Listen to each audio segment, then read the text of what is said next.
नमस्कार साथियों, स्वागत आपका हमारे ऑनलाइन प्लेटफॉर्म मनीष की पाठशाला में। और thank you so much 1K subscriber देने के लिए। आप अपना प्यार और स्नेह इसी प्रकार बनाते रहें और हम अपनी क्लासों को कंटिन्यू करेंगे और जल्द ही अपने इसके अंदर जीके की क्लासेस भी अपने ऑनलाइन प्लेटफॉर्म में शुरू करेंगे।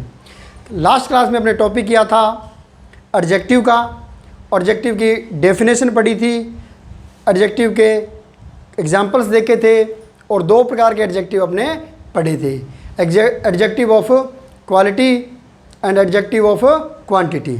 इसी को आगे बढ़ाते हुए तीसरा जो टाइप पढ़ेंगे वो पढ़ेंगे एडजेक्टिव ऑफ नंबर।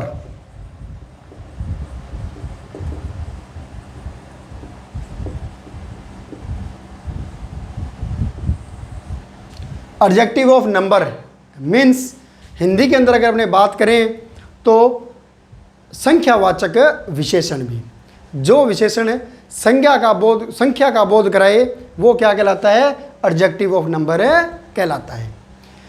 इंग्लिश के अंदर दो तरह के एडजेक्टिव ऑफ नंबर्स होते हैं, एक कार्डिनल नंबर्स होते हैं, एक ऑर्डिनल नंबर्स होते हैं। कार्डिनल और ऑर्डिनल दोनों डेफिनेट नंबर के भाग होते हैं और एक इंडेफिनेट नंबर होते हैं जिनमें संख्या का अनुमान नहीं लगाया जाता है। डेफिनेट नंबर के अंदर अगर कार्डिनल की बात करें तो 1, 2, 3, 4, 5, 6 ये जो काउंटिंग है वो कार्डिनल नंबर के अंदर आती है, और जो first, second, third, fourth, fifth ये जो सीक्वेंस बताता है ये ऑर्डिनल नंबर के अंदर आता है। और इसके अलावा इंडेफिनेट नंबर के अंदर अपने पढ़ते हैं few, a few, the few, many, some, any, no और ऑल। अब अपने सो, सम, एनी, नो और ऑल को अपने एडजेक्टिव ऑफ क्वांटिटी में भी पढ़ा था और एडजेक्टिव ऑफ नंबर के अंदर भी अपने को इसको पढ़ेंगे भी, ठीक है। तो अगला है एडजेक्टिव ऑफ नंबर भी। एडजेक्टिव ऑफ नंबर दो तरह का होता है। नंबर एक डेफिनेट नंबर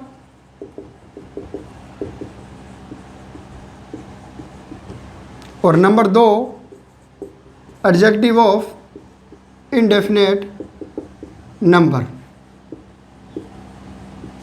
फिर जो डेफिनेट नंबर है इसको भी दो भागों में बांटते हैं, एक होता है कार्डिनल नंबर और एक होता है ऑर्डिनल नंबर। कार्डिनल नंबर के अंदर शामिल करते हैं 1, 2, 3, 4, 5 एटसेट्रा। यानी जो गिनती होती है वो किस में शामिल होती है, कार्डिनल नंबर के अंदर शामिल होती है। ऑर्डिनल नंबर की बात करें अपने तो जो पोजीशन होती है जैसे first, second, third, fourth, fifth, sixth etcetera, तो ये सारे किस में आते हैं, ऑर्डिनल नंबर के अंदर शामिल होते हैं, ठीक है। दूसरा होता है इंडेफिनेट नंबर भी। इंडेफिनेट नंबर के अंदर क्या होता है, संख्या है वो इंडेफिनेट होती है, अनिश्चित होती है, उसके अंदर उसको पूरा नहीं बताया जा सकता। जैसे few, a few, the few, many, some, all, no etcetera. ये सारे के सारे क्या हो गए, संख्या को तो बताएंगे लेकिन एक अनिश्चित संख्या को बताएंगे। ये नहीं बताया जा सकता भी संख्या कितनी है, ठीक है। एग्जाम्पल देखते हैं। अब अगर मैं बात करूं I have 2 brothers, I have 2 brother, मेरे 2 भाई हैं, ठीक है। इसी को मैं लिखूं आई हैव सम ब्रदर्स, मेरे कुछ भाई हैं।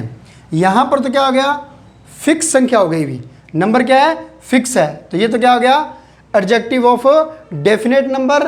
और डेफिनेट नंबर के अंदर भी बात करें तो एडजेक्टिव ऑफ कार्डिनल नंबर, क्योंकि 1, 2, 3, 4 किस में आते हैं, कार्डिनल नंबर के अंदर आते हैं अभी।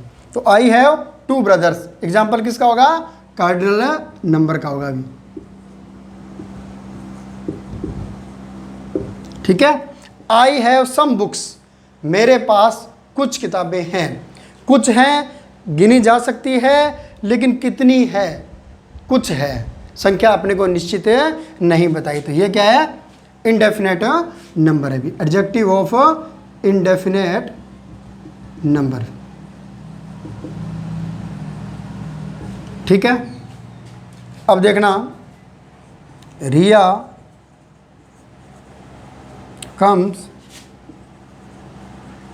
फर्स्ट इन हर क्लास में। अब ये फर्स्ट क्या बता रहा है? रिया की पोजीशन बता रहा है, स्थिति बता रहा है। और पोजीशन बनाने के बताते हैं वो कौन सा नंबर होता है? एडजेक्टिव ऑफ ऑर्डिनल नंबर होता है, उसमें उसकी संख्या को बताया जाता है भी। ठीक है। अब ये जो वर्ड पढ़े थे अपने, सम, ऑल, नो, ये अपने एडजेक्टिव ऑफ क्वांटिटी में भी पढ़े थे और एडजेक्टिव ऑफ नंबर के अंदर भी पढ़ते हैं। अगर सम, ऑल, नो और एनी, एक एनी और होता है, इनके बाद अगर अनकाउंटेबल नाउन आए तो एडजेक्टिव ऑफ क्वांटिटी होता है। और जब इनके बाद काउंटेबल नाउन आए जिनको गिना जा सके, तब ये क्या होते हैं? एडजेक्टिव ऑफ नंबर कहलाते हैं अभी। अब एग्जाम्पल देखिए, he drank a little water. अब देखो, इस ए लिटिल के बाद क्या आ गया? वाटर आ गया। तो वाटर क्या है? अनकाउंटेबल नाउन है, तो ये क्या कहलाएगा? एडजेक्टिव ऑफ क्वांटिटी कहलाएगा अभी। ठीक है। और अगर मैं बोलूं he has a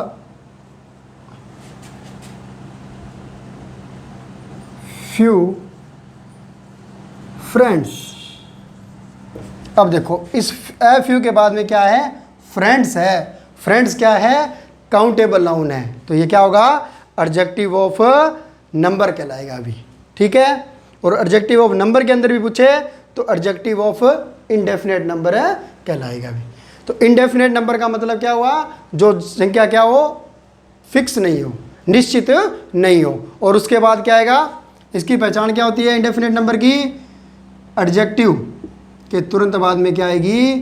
countable noun आएगी। ठीक है। काउंटेबल नाउन का यूज करते हैं। जबकि ये जो एडजेक्टिव ऑफ क्वांटिटी है, इसके अंदर क्या करते हैं? एडजेक्टिव के तुरंत बाद में अनकाउंटेबल नाउन का प्रयोग करते हैं। क्लियर है? स्क्रीनशॉट ले लीजिए इसका। आगे बढ़ते हैं फिर।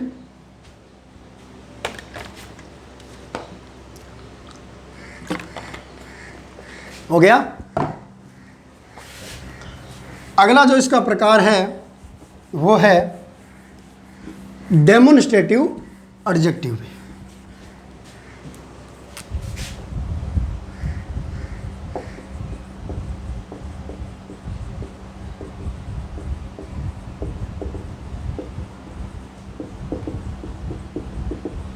ठीक है। डेमोन्स्ट्रेटिव मतलब प्रदर्शन करने वाले, दर्शाने वाले एडजेक्टिव भी। अपने प्रोनाउन के टॉपिक में एक डेमोन्स्ट्रेटिव प्रोनाउन भी पढ़ा था अभी, और 4 तरह के या 6 तरह के उसके अंदर अपने पढ़े थे। कौन कौन शामिल थे? दिस, दैट, दीज, दूज, सच और योंडर भी। ये 6 बताए थे। ये क्या होते हैं? एडजेक्टिव ऑफ डेमोन्स्ट्रेटिव भी होते हैं और एडजेक्टिव ऑफ डेमोन्स्ट्रेटिव प्रोनाउन भी होते हैं। एडजेक्टिव कब होंगे? जब इनके तुरंत बाद में नाउन का प्रयोग कर दिया गया तो ये एडजेक्टिव ऑफ डेमोन्स्ट्रेटिव एडजेक्टिव होंगे।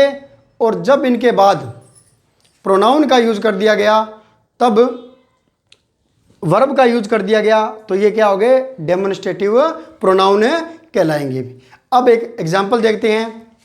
This is my house, this is my house, यह मेरा घर है। अब एग्जाम्पल देखना, this room is bigger than that. अब देखिए दिस के तुरंत बाद में यहाँ पर आई है वर्ब, और यहाँ पर तुरंत बाद में क्या आई है, नाउन भी, ठीक है। और जब हमने पढ़ा दिस दैट दीज दो सच यॉन्डर के बाद वर्ब का प्रयोग हो जाए तो ये क्या होता है, डेमोन्स्ट्रेटिव प्रोनाउन होता है। और जब इसके तुरंत बाद में नाउन का प्रयोग हो जाए तो ये डेमोन्स्ट्रेटिव एडजेक्टिव कहलाता है, ठीक है। क्लियर है। एग्जाम्पल और देखना, that is his ground,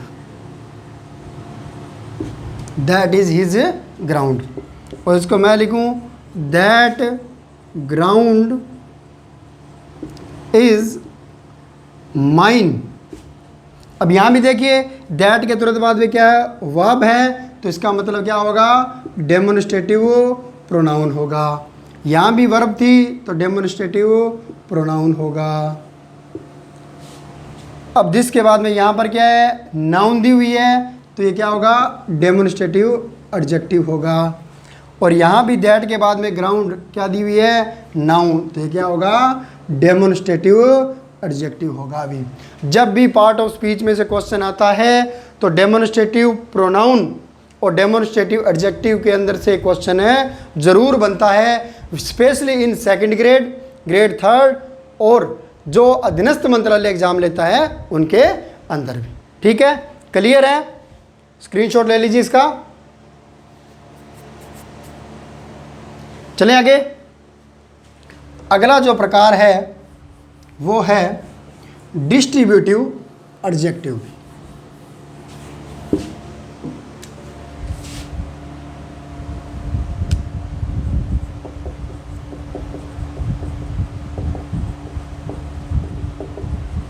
distributive adjective, ठीक है। डिस्ट्रीब्यूट मतलब बांटना। ऐसा ही अपने वहाँ पढ़ा था जब प्रोनाउन का टॉपिक किया था, डिस्ट्रीब्यूटिव प्रोनाउन भी अपने पढ़ा था। अभी कौन कौन से होते हैं ये, ईच, एवरी, इधर और निदर भी। सामान्य भाषा में क्या बोलते हो अभी, इधर और नाइदर, जबकि फोनेटिक रूप से सही उच्चारण क्या होता है, इधर और निदर भी। तो ये क्या होते हैं, बांटने का काम करते हैं, ठीक है, इसलिए क्या कहलाते हैं, डिस्ट्रीब्यूटिव कहलाते हैं। अब डिस्ट्रीब्यूटिव प्रोनाउन और डिस्ट्रीब्यूटिव एडजेक्टिव, यहाँ से भी एक क्वेश्चन बनता है, दोनों के अंदर डिफरेंस क्या आता है। अब एग्जाम्पल देखिए, each girl is good in dancing, ठीक है। फिर है every man has his on destiny. ये दो एग्जाम्पल है, each girl is good in dancing, every man has his on destiny. अब यहाँ देखिए गर्ल है, ईच के तुरंत बाद में क्या ही है, गर्ल, और गर्ल क्या होती है, नाउन होती है अभी, ठीक है ना। और नाउन भी पूछे तो गर्ल कौन सी नाउन है, कॉमन नाउन।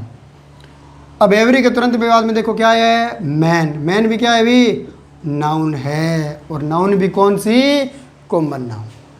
तो ईच, एवरी, इधर, निदर, इनके बाद तुरंत बाद में नाउन का प्रयोग हो जाए तो ये क्या कहलाती है, डिस्ट्रीब्यूटिव एडजेक्टिव कहलाती है। अगर ईच, एवरी, नाइदर, निदर, आइदर और इनके बाद में वर्ब का प्रयोग हो जाए तो ये डिस्ट्रीब्यूटिव प्रोनाउन कहलाती है। भी इन कंसेप्ट को अपने जब एक्सरसाइज करेंगे, जो आपको पीडीएफ अवेलेबल कराई गई है वहाँ भी देखना और अपनी एक्सरसाइज के अंदर भी इनको देखेंगे भी, ठीक है। क्लियर है। अब आगे बढ़ते हैं। अभी नेक्स्ट अपना प्रकार है वो है इंटेरोगेटिव एडजेक्टिव। भी नोट कर लिया।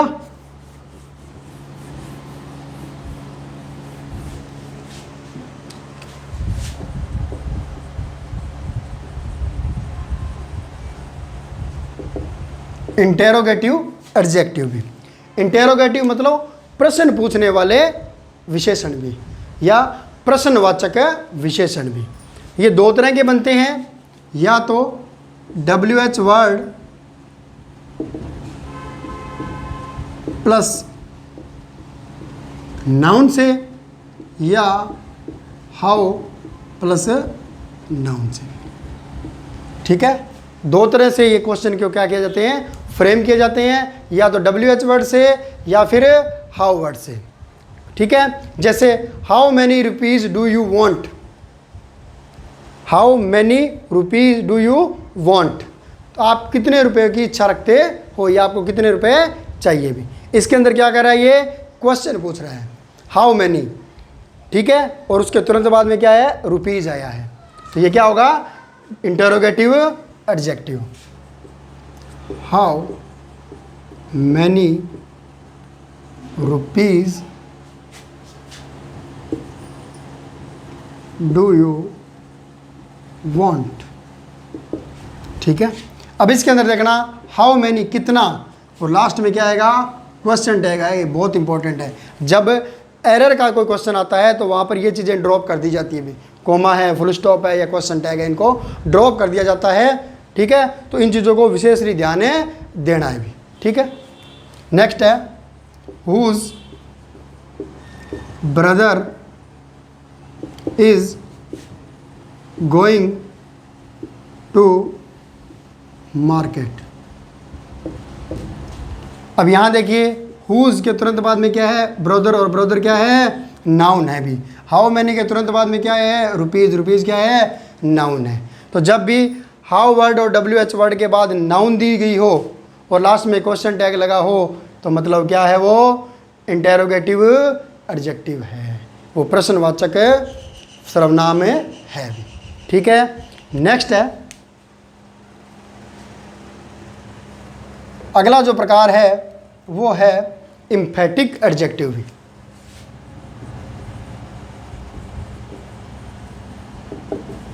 एम्फेटिक एडजेक्टिव भी नोट कर लिया।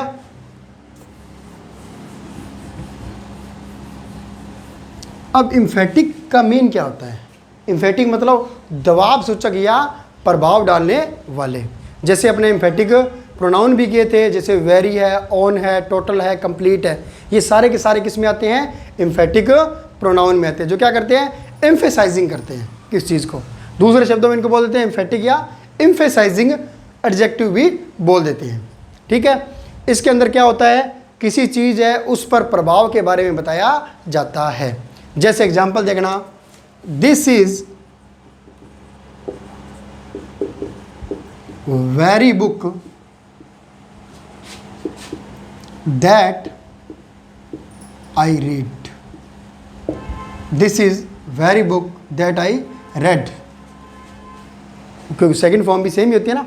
तो this is very book that I read, यह है वेरी बुक है। यहाँ वेरी का मीनिंग क्या हो गया, बहुत तो है क्या, वह यह बहुत बुक है जो मैंने पढ़ी है। वेरी का मतलब बहुत हुआ क्या, नहीं, यहाँ मतलब हुआ वही, एम्फेसाइजिंग करे, हाँ ये वही बुक है जो मैंने पढ़ी है। जैसे कहते हैं ना, किसी को अपने कोई फ्रेंड मिलता है अपना, मैं अपने यार कहीं मिले थे, बोलते हैं ना कहीं मिले थे, कहाँ मिले थे, अपने वहाँ मिले थे, हाँ यार याद आ गया, वही है। तो ये वही है, वेरी का मीनिंग जब वही का हो तो वो क्या कहलाता है, एम्फेटिक या एम्फेसाइजिंग प्रोनाउन, ओ सॉरी एम्फेटिक या एम्फेसाइजिंग एडजेक्टिव कहलाता है। ठीक है, और जब इनके बाद वर्ब के बाद बुक न देकर, नाउन न देकर वर्ब दी जाए तो ये क्या कहलाता है, एम्फेसाइजिंग या एम्फेक्टिव प्रोनाउन कहलाता है। ठीक है, जब नाउन आ जाए तो एडजेक्टिव कहलाता है, और जब वर्ब आ जाए तो प्रोनाउन कहलाता है। जैसे एग्जाम्पल है, प्लीज माइंड योर बिजनेस। ठीक है, अब देखो माइंड योर ओन बिजनेस,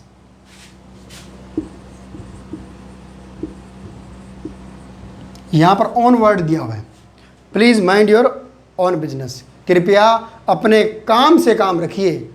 बे मतलब कि गोचाबाजी मत कीजिए। ठीक है, तो यहाँ पर ओन क्या बता रहा है, इम्फेसाइजिंग दे रहा है, आप अपने काम से काम रखिए, मेरे काम में दखल मत दीजिए। ठीक है, तो इसमें क्या कौन से वर्ड आते हैं, वेरी आ गया, ओन आ गया, टोटल आ गया, एटसेट्रा। ये सारे वर्ड दिए हो तो कौन सा होगा, इम्फेटिक एडजेक्टिव या इम्फेसाइजिंग एडजेक्टिव। क्लियर है, ये प्रकार भी क्लियर है, नोट कर लीजिए।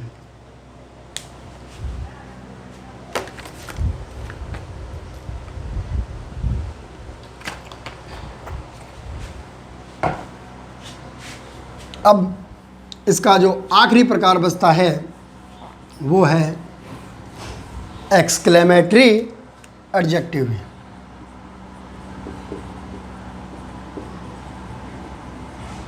Exclamatory adjective. एक्सक्लेमेटरी वर्ड क्या होते हैं, ऐसे वर्ड जो एक्सप्रेस सडन फीलिंग को एक्सप्रेस करने के लिए यूज किए जाते हैं, वो क्या कहलाते हैं, एक्सक्लेमेटरी सेंटेंसेस कहलाते हैं भी। जैसे व्हाट, व्हाट शब्द क्या है, व्हाट शब्द एक्सक्लेमेशन को दर्शाता है। जैसे what a big fool he is, what a big fool he is. तो इसमें क्या है, व्हाट है, कितना बड़ा मूर्ख है वो, है ना। या कोई ऐसे एग्जांपल देते हैं, what a big building is that, कितनी बड़ी बिल्डिंग है ये, वाह, व्हाट है बिग बिल्डिंग इज दैट, वह कितनी बड़ी बिल्डिंग है। ये क्या करें, एक्सप्रेस कर रहे हैं विचार को, और जो एक्सप्रेस करने के लिए यूज किए जाते हैं वो क्या कहलाते हैं, एक्सक्लेमेटरी एडजेक्टिव कहलाते हैं। और इसके अंदर भी क्या होगा, जैसे ये व्हाट है वर्ड एक्सक्लेमेटरी वर्ड होगा, उसके तुरंत बाद में क्या आएगी, नाउन का प्रयोग किया जाता है भी। ये एडजेक्टिव है, एडजेक्टिव के तुरंत बाद में क्या है, नाउन है भी, है ना। तो आप नाउन का टॉपिक पढ़ चुके हैं, तो आप ये दोनों वर्ड देखकर बताना, कमेंट करना, ये फूल है ये कौन सी नाउन है, और ये बिल्डिंग है ये कौन सी नाउन है भी। ठीक है, फूल भी नाउन है, बिल्डिंग भी नाउन है, फूल कौन सी नाउन है और बिल्डिंग कौन सी नाउन है, कमेंट करके ज़रूर बताना भी।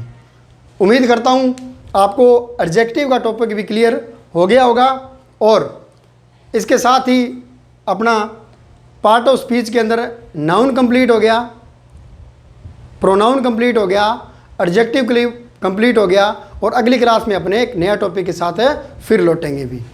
अपने चैनल को सब्सक्राइब करें, शेयर करें, लाइक करें, और अधिक से अधिक लोगों तक पहुंचाएं, ताकि जो बिल्कुल जीरो लेवल से इंग्लिश पढ़ रहे हैं उनको भी इजीली से इंग्लिश आए।